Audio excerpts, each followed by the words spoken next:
Welcome back to the Jscall Morning Show. Today, we're going to talk about Transformers 1. Man, what the heck? Parents' Guide is below. This movie is, I think, for most of the whole family, depending on how your kids can handle some animated violence.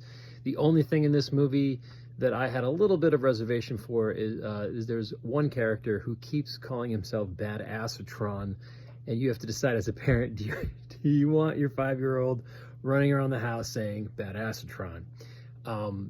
So there are some violence in it, but they artfully do some of the violence off screen. So if if a robot's gonna get stabbed with a sword, you see it about to happen, and then they cut away to something else, and everyone reacts. But like, I think that's a little more tasteful, and you don't have to see it, which is cool. But PG, my 4 to 17-year-old watched it, and everybody thought it was fun.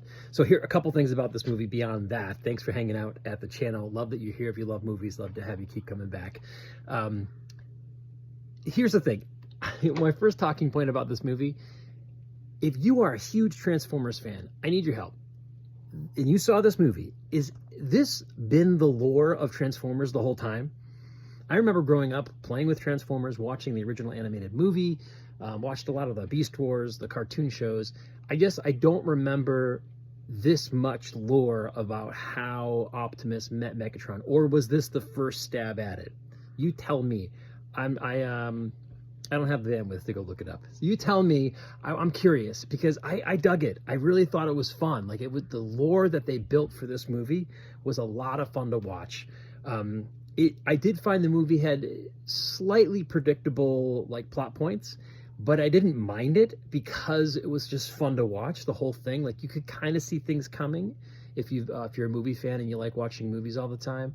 But I didn't mind it that much. Some movies you watch, when they become predictable, you roll your eyes and you're like, oh God, here we go. The thing's gonna go here, and it's gonna find the key, it's gonna open the door, the thing's gonna open, they're gonna fall in the sewer.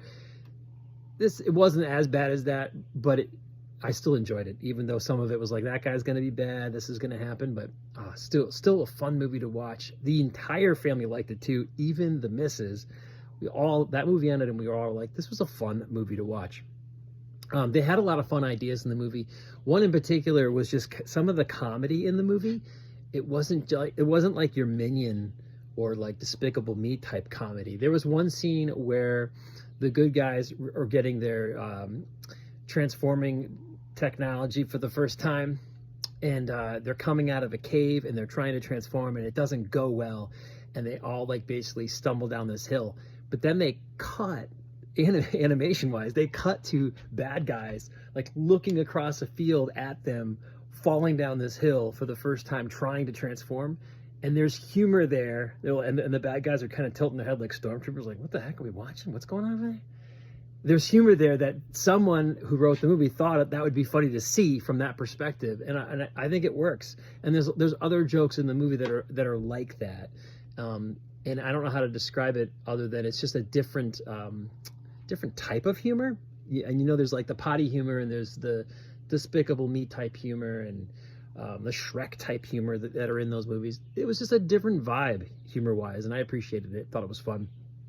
I did love the evolution of D into Megatron. I thought that was great. I thought it was great how him and Optimus were buddies, and then I loved seeing how his character devolved maybe into Megatron. Like, basically things happened. There was a few points in the movie where you could see like, God, he's starting to get a little temper. He's starting to get a little more angry. He's starting to get a little more, no one's gonna stop me from doing this. And I thought that was really cool.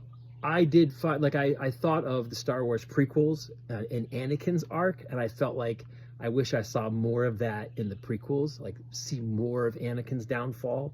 I don't feel like we got enough of it in the prequels, but where I do think in some of the Star Wars animated shows, they show it more because it's more long form. But I liked how they slowly showed you D turning into Megatron through the movie. And yeah, no, that was my last talking point. So overall, I got a list. Hey, look, I got a list. I go through the things that I think are fun. Overall, Transformers 1, and I guess my final thought would be, I saw the trailer to this thing, and I was like, why are we making this? Like, why is this movie being made? Much like when I saw the Paddington 1 trailer, I'm like, why are we making this? Paddington sticking toothbrushes in his ears. Who's going to watch this? And then Paddington was a delight. I should do movie reviews on that. Those movies, the first two anyway, were fun to watch. Beautiful movies. Really great for the whole family. This kind of shocked. This kind of surprised me. Like, that trailer came out, I was like, meh, M-E-H, nah, whatever. We watched it as a family. We were like, this was a fun movie to watch. What did you think of it? What did you and your family think of the movie? Well, hope to see you again on the Jscall Morning Show.